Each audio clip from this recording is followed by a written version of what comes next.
Did you guys know that Rolex is a non-profit organization? What? Yeah. What? Rolex, no way. They don't make profit.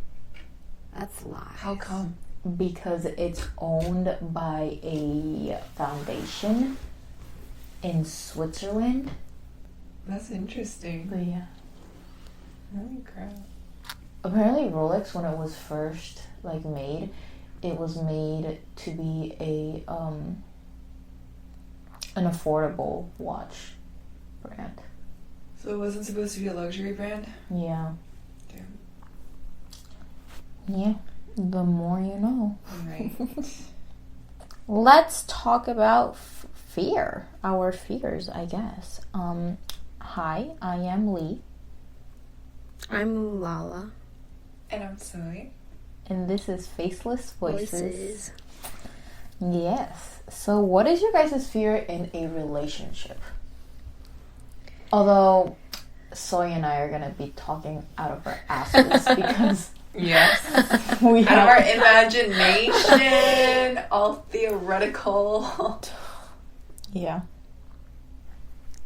Are we gonna go with a serious mood, or are we gonna go with a light kind of our fears, kind of that kind of mood? Give this both. Give us both. Give the podcast some dimension. I go first. Oh, yeah, I thought you were gonna go because you asked. Yeah. Okay, I can go first. I feel serious mode. My greatest fear, the more I am, the closer I get with my boyfriend, is being super too attached, because I feel like that is very toxic for the relationship as a whole, because a certain level of attachment is obviously needed, right. But once that exceeds the level, that's the optimal level, then you suddenly all your days you don't want to be dependent on him. You don't want to revolve around the person. Yeah. Right. And that basically that happens when you're too attached with that person. So I don't want to be not being able to do my work when I need to, just because I fought with him, for example. I think that's my biggest fear, because I haven't been too attached to a person to a level where I can't even think about myself or my mental health. But if I love someone too much, I feel like that is a possibility. I feel like my fear in a relationship is what prevents me from getting in a relationship. So my fear is that I'm scared that this person would eventually get bored and tired of me. Oh. And obviously every person has their flaws and their insecurities, but I'm scared that those will be outweighed, and as a result it's just this person would not really see me the way they thought that I would be, or you know what I'm trying to say. I feel like that's the biggest concern that people have before getting into a relationship. Not meeting the expectations? No. Thinking that person might get bored or might be disappointed because you're not the person they thought you were. Right. So I feel like that's one of my biggest fears in a relationship, that I would be, how do I finish this sentence? Anyway, yeah, that is my biggest fear in a relationship. You didn't finish the sentence. Okay. Mid-sentence, I guess, for the listeners. For me, as someone who has no idea what a relationship actually is my biggest fear is getting cheated on. Because whatever the reason might be, the reason he cheated was because he wasn't thinking about me. Which, I mean, it doesn't mean that he should be thinking about me all the time, but when he sees a girl, you know, it shouldn't be like, I feel like that would make me spiral, and just I would overthink it and be like, what is wrong with me? And Right. is there something wrong with me? Isn't my fault, you know? But yeah, sort of, I think being cheated on is my biggest. Although I feel like I'd try my best to be cool about it, in the sense that yes, I'll break up with you, but I wouldn't make a big deal out of it, if that makes sense. Just like, I wouldn't, okay, you cheated on me, bye, and that would be it. Dude, I feel like, but being cheated on, yeah, it could be a fear, but I feel like you could also think of it as like a good thing, as in like the person who would have cheated on you is okay. A person who would cheat on you would have been that person the whole time. Like, Oh, like once a cheater is always a cheater. So I guess it. getting cheated on means you would actually know that person is a cheater. Yeah, So think on the bright side. I would get rid of an asshole. Right. That is true. Yes. What about like your biggest fear in college? I feel like the majority of college students' fears would be around the idea of failure. For me, it's my biggest fear comes from my imposter syndrome of like feeling like everything I do is not good enough. So once I complete something, I obviously do feel accomplished, and I'm proud of myself and I'm proud of my work. But then when it requires public evaluation and feedback, so like anything that requires presentations or just getting in front of an audience to curate my work, I feel like my fear comes from like the judgment that I'll receive, and that confirming that in fact my work is not good enough. And so it just like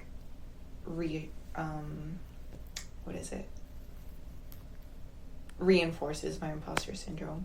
So I feel like that's my biggest fear in college, and in like it always has been in the like the academic side of my life, but now that I'm in college, I feel like it's been just in a clearer way, just because I feel like everyone seems to have their shit together, but in reality no one has their shit together.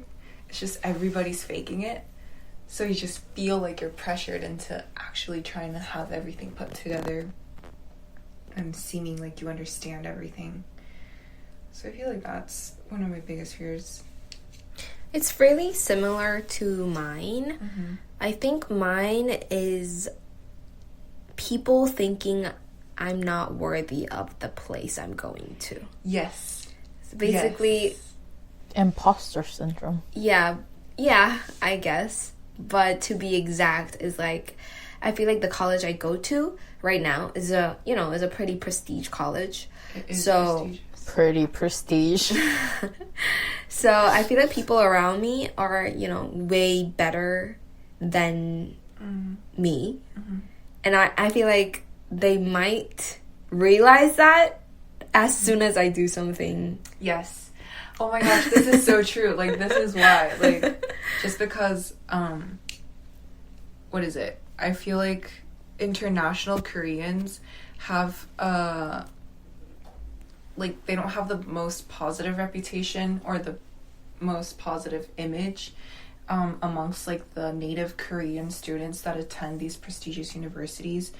And it is true that our admission process is different to theirs, but it doesn't mean that we didn't put in the same effort or anything like that. So I feel like because I am an international Korean at this prestigious university, I feel like if I make a mistake or if I just do something that's not of good quality, I feel like I'd be looked down upon, and I would just enforce that image that they have of these international Koreans, that they're not worthy of being admitted to these universities.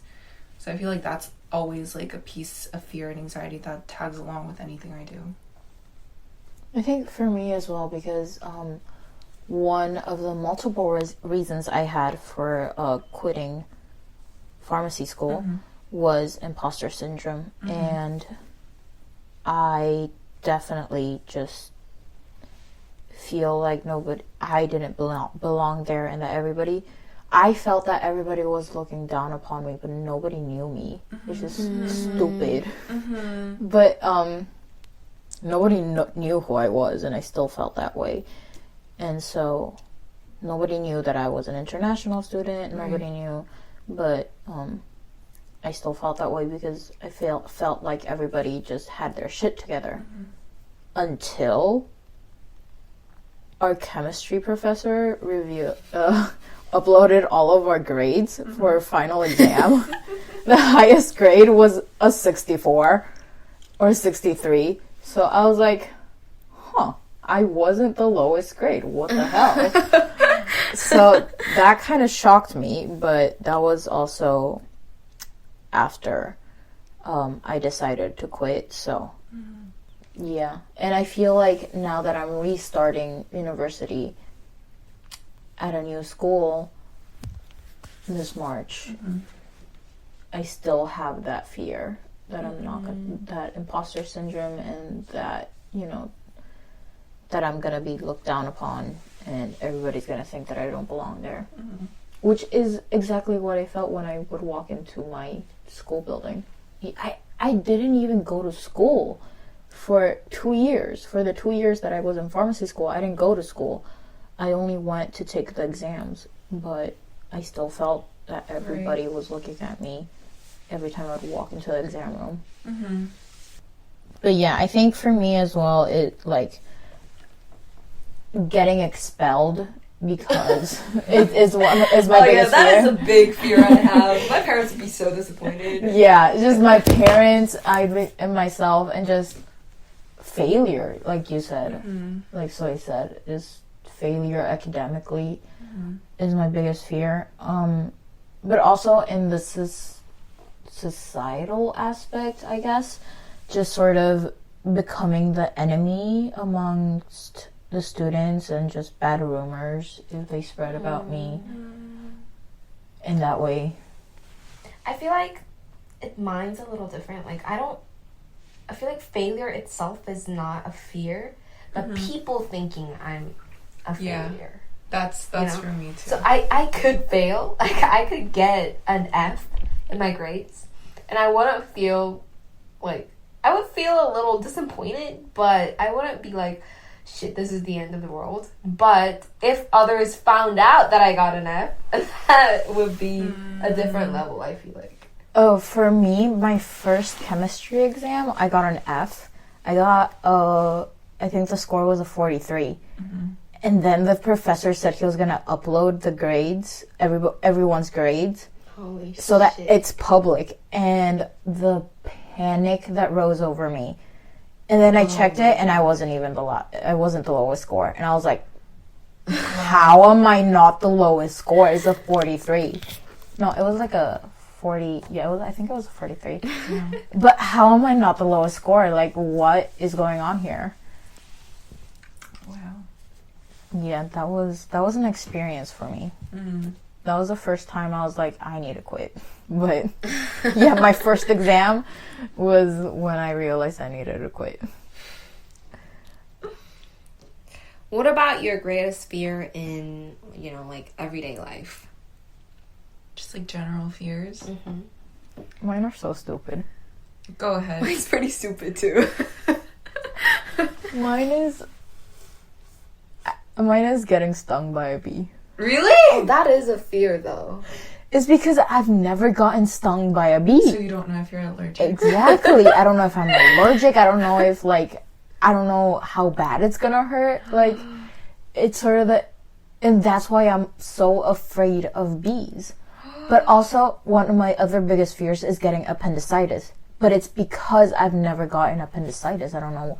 And I've heard, like, so many horrible stories where, like, the pain was so bad they passed out, you know? Or it fucking exploded. Yeah, and you can die. toxicity. Yeah. Exactly. So it's just sort of like, it's because it happens so often and it's so common, but that the possibility that it could happen to me is so daunting. But yeah, I think in everyday life that's probably my biggest fear. Oh, wow. I think it's also just pain in general. I'm just afraid of hurting. Mine's the guess. opposite. Of I'm not afraid hurting? of hurting others.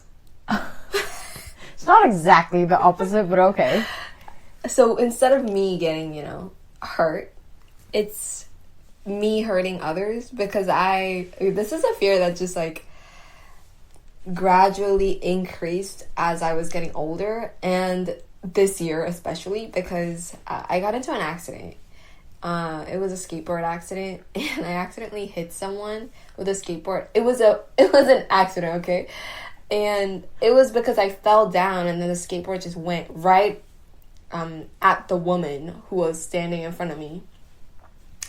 And she got on the ground, and we had to call the ambulance and stuff. And the police came to talk to me to figure out what was going on and everything. This was kind of traumatizing for me, which is why every day I'm just trying to be careful not to hurt anyone, even if I'm just like walking around. Oh my gosh. Because that woman was a sweet lady. Like, she only asked for like the hospital fees and everything. But For settlement. Yeah. for settlement. But whoever you meet, like, not everyone is that kind or that Right. sweet. Someone might ask me for like $1,000 And rip you off. when I don't have that money. Then I would go to jail. Okay. So I'm just trying to be careful. That's my biggest fear. Oh wow. My biggest fear, I realize I'm a scaredy cat. Like, I am scared of so many things. Like, I can't even list it out. Like, I'm scared of sometimes riding the elevator by myself because I feel like I'm gonna get trapped and I'm gonna panic and not be able to call for help. Because I've been trapped in an elevator twice before. Oh God. When I was with someone, like I was either with my brother or with what is it? Like, yeah, with like my brother. And just whenever I'm in an elevator by myself and I hear like the chains or the door closes weird, I freak out. I try to distract myself because I'm like, fuck, this elevator is gonna Crash. And I know physically, like, in the rules of physics, it's impossible for that elevator to drop, which I didn't know till a couple months ago. But I'm like, what if this just falls to the ground, or what if I can't open the door? I'm gonna be trapped in forever. But like, those are the little. That's a lot fears. of broad what ifs. Right. And then like my biggest fear in just like general life is just like being left alone. So like my loved ones dying first and I'm left alone. Really? Yeah. That is so, like, dark. I know, it took a turn. But I'm just scared of death in general. Really? Yeah. What? Yeah, like I can't process Lee and I have had this We've had conversation before. long discussions about this. Yes, but I just cannot process the idea of death. What about you, Lee? Are you scared of dying? No. Right? That's so weird. I have really high death anxiety. Yeah, I don't know why. What about you, Lala? What do you think about that? I feel like, okay, this is gonna get super weird, but first of all, I'm not scared of death. I feel like if I die, I die. And I feel like death itself is just a natural process, a biological process that humans have to go through, right? And I feel like the sadness and sorrow that comes from looking at someone you love die is also a biological thing. I feel like it's just because we have brains and we have those like parts of brains that actually make you feel, and those like chemicals that are released in your brains, that's why you're sad. Damn, we were saying a good turn, but okay. It's true though, yeah. Yeah. The reason you're feeling sad is just because you're a human. Yeah. Not because someone died. Right. So I feel like death isn't that much of a big deal. And when I die, I want to tell my mom That you died? no, that your sadness is a biological process. Like, don't grieve for too long because it's just a natural response. Yeah. That's what I want to tell her. You're gonna die before your mom? Well, no, not likely, but if I do. And Do you think that death is just the beginning or the end? it's the end, obviously. What do you mean the beginning? Sorry. What do you think? Is it the beginning or death? It's the end. That's why I have high death anxiety because You that don't wanna- marks the end, and I don't want to stop feeling like. Does that make sense? She's confused as to where your consciousness goes. Yeah, like I don't understand the concept of death because of the idea of consciousness. I don't understand what it feels like to be unconscious because there is no feeling. Because exactly, but I don't you're- understand what it is to not feel because I'm always feeling Oh. But like when I'm when in a you conscious sleep, mind. But exactly, that's when I'm asleep. So obviously, I don't know what it feels like to not feel. Because even when you sleep, you dream or stuff Yeah. like that. And Okay, but like think of death as you just sleep forever. I can't because I fucking wake up. See, this is like I can't understand because I haven't experienced it. yeah, and it's really obviously- hard to imagine. Yeah, it's just too abstract for me. But for me, see, it's so simple for me. It's just death. It's Same. I too feel like it's like abstract. I feel like it's the end just because I feel like the reason we have consciousness is because our brains are alive and because we're made out of cells. So I feel like when our brains die, we're just automatically not processing. Right. It's like a robot. Right. You know? You turn off the power. Turn off the power. So I feel like it's not even that sad. If you think about it in that type of very Okay, but rational manner, well, yeah, but humans are emotional creatures. death is still sad. I mean, Yeah, I hope the listeners, if there are any, don't get the wrong message. have you? Okay, Lala, have you like experienced someone close to you die? Yeah. I mean, I was sad. But I feel like death itself, like sadness is something that came out of culture. What? Well, that's a part. That's like, okay. Yeah, I thought it was biological. it is biological. What I mean, sadness that comes from death. Because someone dies, you have to grieve. I feel like that's something that is also biological. It's also something that was Enforced Yeah. culturally. Oh. I don't know. So Soy's greatest fear is death. Yeah. So, is that your greatest fear about the future? Kind of. Yeah. Like being left alone. What about you, Lee? What's your biggest fear of the Well, future? I have like some like just minor things, I guess, not as deep as being left alone, but being unsuccessful, sort of like I'm gonna fail in everything I do. And then going broke and sort of because I've been unsuccessful, I'm gonna go broke. What about your family? Would they? Yeah, that's Are you also not- a fear, like that my whole family is gonna go broke and we're just gonna lose everything that we have. It's very I'm very materialistic, No, but so we like live in a capitalist world. We are products of capitalism, so we cannot help but this being the like source of fear and anxiety. Exactly. So like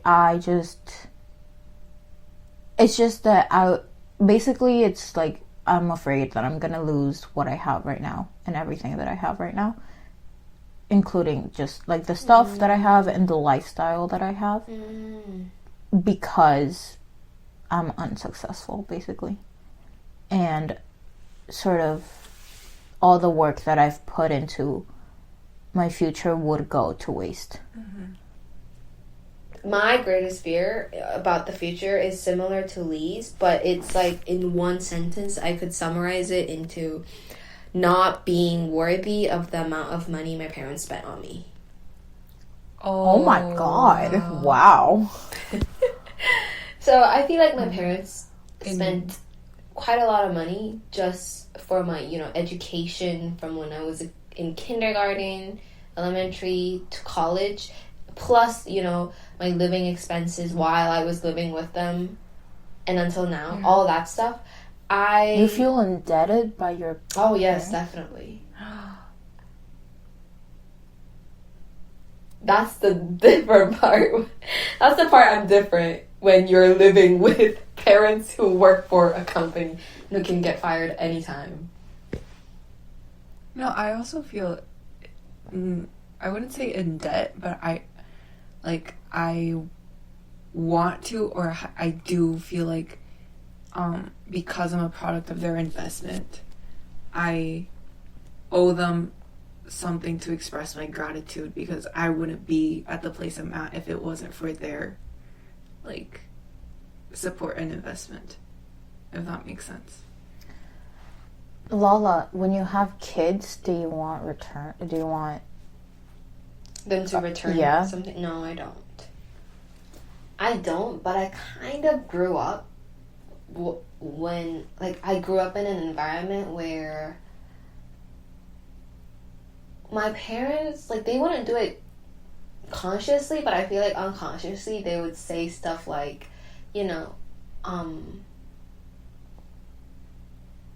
I hope you could return some of the things that we gave you. Through, maybe paying for your brother's college or stuff like that. Oh, you're paying for your brother's college? Well, as an example. Oh. Yeah. Even if it's not money itself, in some sort of way.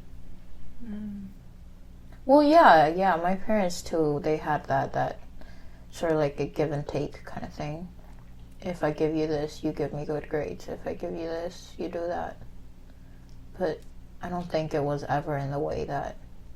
It's materialistic. Yeah. I am pretty. For me, my parents made it clear to me that it's like they don't want anything in return, and what they're receiving in return is my success. Like, if I turn out as a good... if my brother and I turn out as good products, we're saying products as in, good people, and, who have their, good reputation, career, and life, that is their gift in return. If they don't have to worry about me. That's pretty sweet of them. But me, personally, independent from that, what my parents think and want, I feel because my parents are immigrants in that country, they missed out a lot in their lives, especially in their youth. So I feel for what they have sacrificed, I always feel a sense of guilt when I'm experiencing or I'm living with such good things and good conditions. I feel a sense of guilt that they didn't get to experience that when they were young.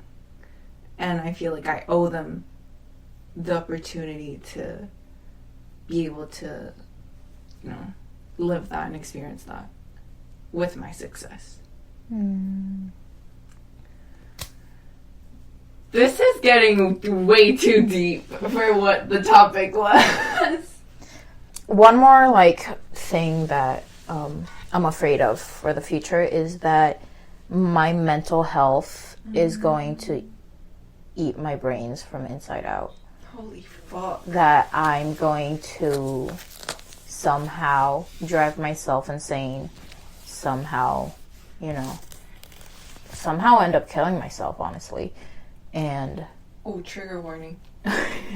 Like being depressed?